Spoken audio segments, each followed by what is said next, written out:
So as we look forward to the year 2023, which we're in now, I've started to look at some of the films I'm most excited about seeing, and so I thought I'd take this time to look at the 10 most anticipated films of the year for me. And so I'm just going to walk through the 10, talk about them real quick, maybe get you excited, get me excited, because I'm already excited about these movies. But here we go. Number one, I think for me, is going to be Barbie. I'm really excited to see Greta Gerwig return after Little Women and Lady Bird, two films that were very highly praised.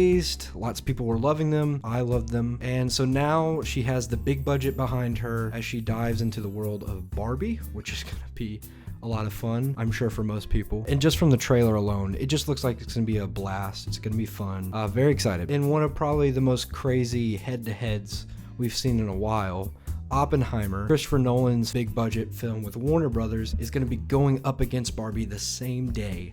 So that's going to be a very busy day for the Ferger family here. We will be spending all day at the movies because I'm sure neither one of these is going to be a short movie. But Oppenheimer finds Christopher Nolan in a weird spot. Tenet was not his most beloved, but not really hated. It was the first movie to take a swing after COVID, and it flopped, which, I mean, I don't think anyone was expecting it to make all of its budget back, but still not the movie that brought everyone back that I guess some of the studios thought would happen. Oppenheimer goes back to probably Nolan's strength, which is World War II. My favorite film of his is Dunkirk. I thought it was excellent the way he played with the different storylines. Here, Oppenheimer, he's probably going to have to dive into something that Nolan doesn't normally have to dive into, and that's politics. He's, I think, specifically avoided politics in his films, and it's allowed, I guess his most political film would be The Dark Knight, which is strange because, you know, you wouldn't think, oh, he would probably do something a little bit more political than a comic book movie, but actually I think Dark Knight fulfills that in his filmography. But here he's really going to have to talk about nuclear warfare,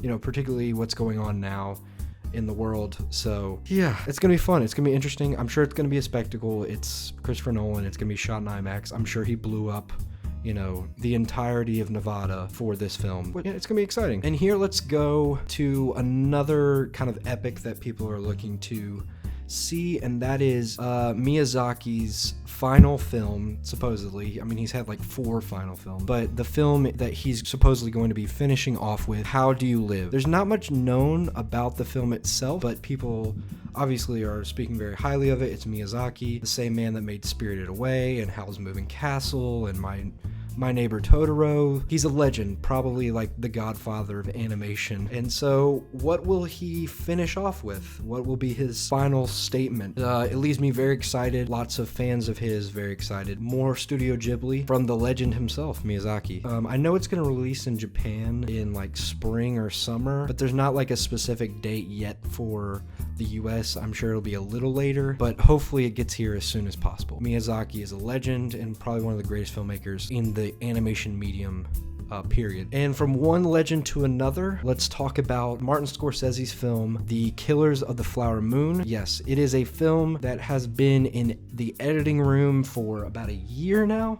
There was some rumors that maybe the film would come out last year at Cannes, and then there was a cut, but it wasn't finished yet, and people didn't know when it was coming out. We finally are going to get Killers of the Flower Moon on October. It was literally announced today. So very excited to see that Scorsese's next big epic starring Leonardo DiCaprio. It has Robert De Niro. I mean, it's a stacked cast. It's Scorsese as he dives into the 1920s, which, has he done the 20s before? I'm trying to think. I guess like Gangs of New York is the closest to it, but that's not really the 20s. So he's going to be studying a story which is based on a book about the atrocities that are committed towards an Oklahoma reservation. A group of Native Americans were targeted because there was oil under their land, and they start mysteriously disappearing when they discover this oil, and it becomes this very long political fight, which unfortunately is still a fight that we see here in America as we deal with the pipeline issues in the West. So of course, seeing any Scorsese film come out is exciting. He's one of the legends, very excited. And we're gonna bounce back to animation actually. Spider-Man Across the Spider-Verse? Yeah, Across the Spider-Verse. The first one was so great, it really kind of cemented a change in the animation style we see today, moving away from a lot more of the Pixar animation, or the Illumination animation that we saw from Sony, and they kind of put their stamp on their animation style, this very comic-y, very stylized animation that I think is so exciting and interesting to see how different films are getting different looks now. I just saw like the Teenage Mutant Ninja Turtles trailer is clearly ripping off some of the stylings of Spider-Man Into the Spider-Verse, but it's because it was so good and it was so exciting to see something new. So who isn't excited for the sequel? It's gonna be a fun time, I'm sure. I hope it's just as good, just as powerful as the first one. Let's look into horror. We're gonna look into horror a little bit, and well, I don't know if it's just specifically a horror film, but it's Ari Aster's Beau is Afraid.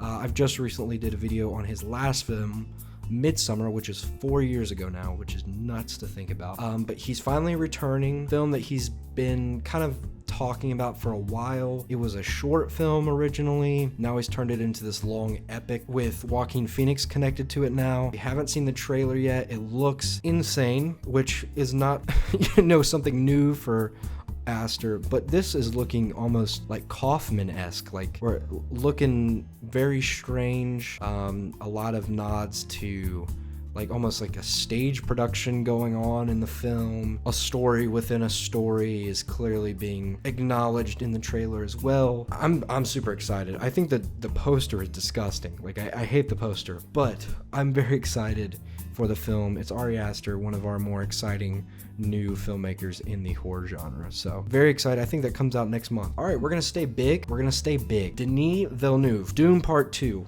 Absolutely loved Dune Part 1 when it wasn't Part 1.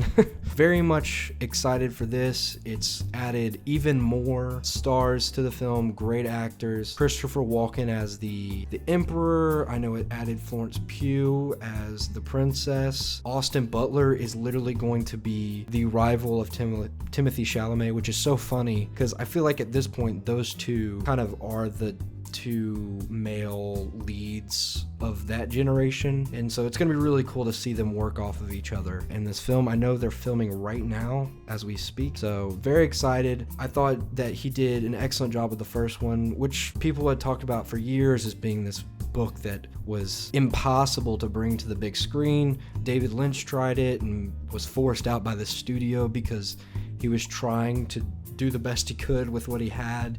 It's such an important science fiction book. You see its influences everywhere in all sorts of science fiction. So to see it get this big screen treatment is very exciting. And to see him be able to do it in 2 parts.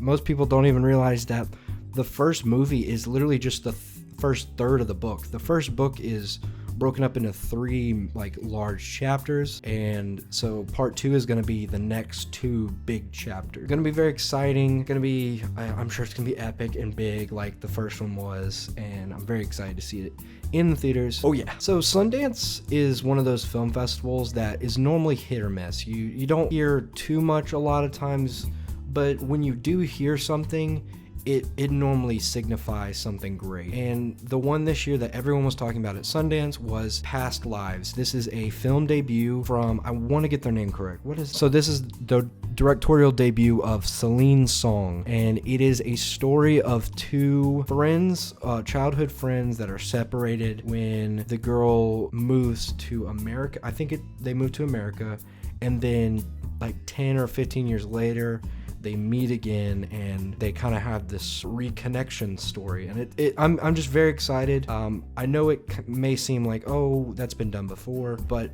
from what people are saying, it's the best thing that came out at Sundance this year. Always nice to hear new voices in filmmaking. I don't know the dates on this one yet. I'm sure it'll be pushed to later in the year, maybe for a little Oscar buzz. So we'll see. Very excited for Past Lives. All right, and then we're going to talk about the follow-up to one of the more interesting debuts of 2 years ago from Emma Silgelman, who did Shiva Baby. And if you haven't seen Shiva Baby, it is a great film.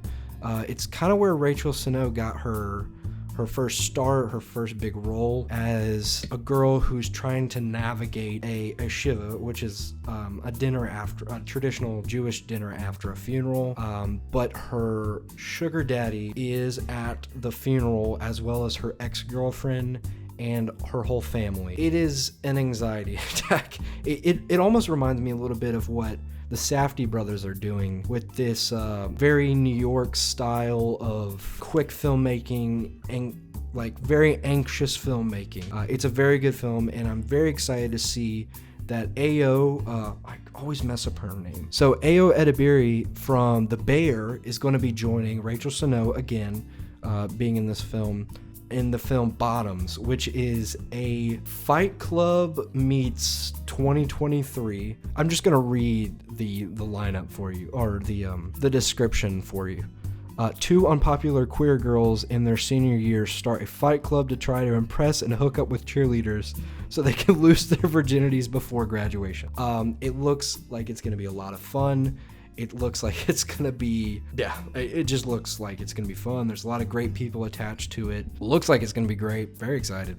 And last but certainly not least, this is another follow-up film from a director that released a movie I guess it originally released in 2021. It was one of those films that kind of got pushed back to 2022, and then it got an online release. And that is Jane Schoenberg's follow-up to We're All Going to the World's Fair and I Saw the TV Glow.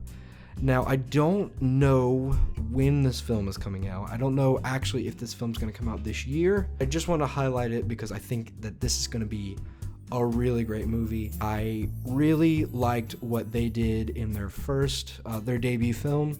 The way they were dealing with some really interesting topics when it comes to relationships online, the dynamics between people online, how it's isolation, particularly in the context of COVID and the isolation that we all experienced. I thought that the film really spoke to in a way that other films haven't.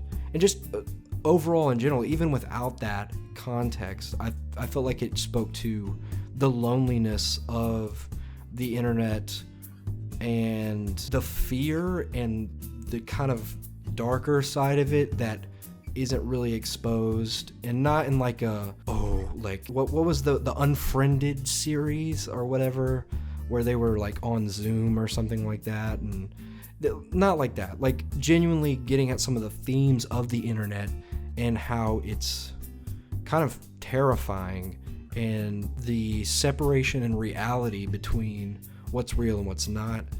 And so here it looks like it's going to be a little bit similar, but it's going to be focused on a television show as opposed to something, a YouTube series or like creepypasta videos, which the previous film was focused on. So I'm very excited to see this. It's got some more names attached to it. Justice Smith, I think, is the biggest name, and apparently Phoebe Bridgers is in it. Interesting, It'd be cool to see. And Fred Durst. That was Phoebe Bridgers and Fred Durst are in this movie. It's gonna be exciting. Like what can go wrong? But it's so cool that there's so many interesting filmmakers coming out. Some debuts on this list. I tried to sprinkle some debuts, some follow-ups, but also the big budget, big swings, the auteur directors. There's going to be a lot of different films that are coming out this year. These are not the only movies I'm excited about. You should definitely check out. There's going to be announcements constantly throughout the year. That's kind of how this works now. There's not, it used to be there was like this set schedule. This movie's going to come out at this time. But, with the streaming wars and everything, some movies getting like a 1-week release, and then they put them on streaming, and then they re-release them after the Oscars, and it's kind of a mess. But I hope you're able to navigate the mess. Please check out these 10 movies whenever they come to your local theaters, or if they come to streaming. I think that they're going to be really exciting, very good to keep an eye on these films. Very excited for this year. So subscribe, like. Very excited to see how the channel grows as it continues to grow. Leave a comment. Tell me what film you're looking forward to. Maybe a TV show. What are you looking forward to this year? There's movies coming out constantly, so tell me what you're interested in, what you want to hear me talk about. So very excited. Have a great day. Peace.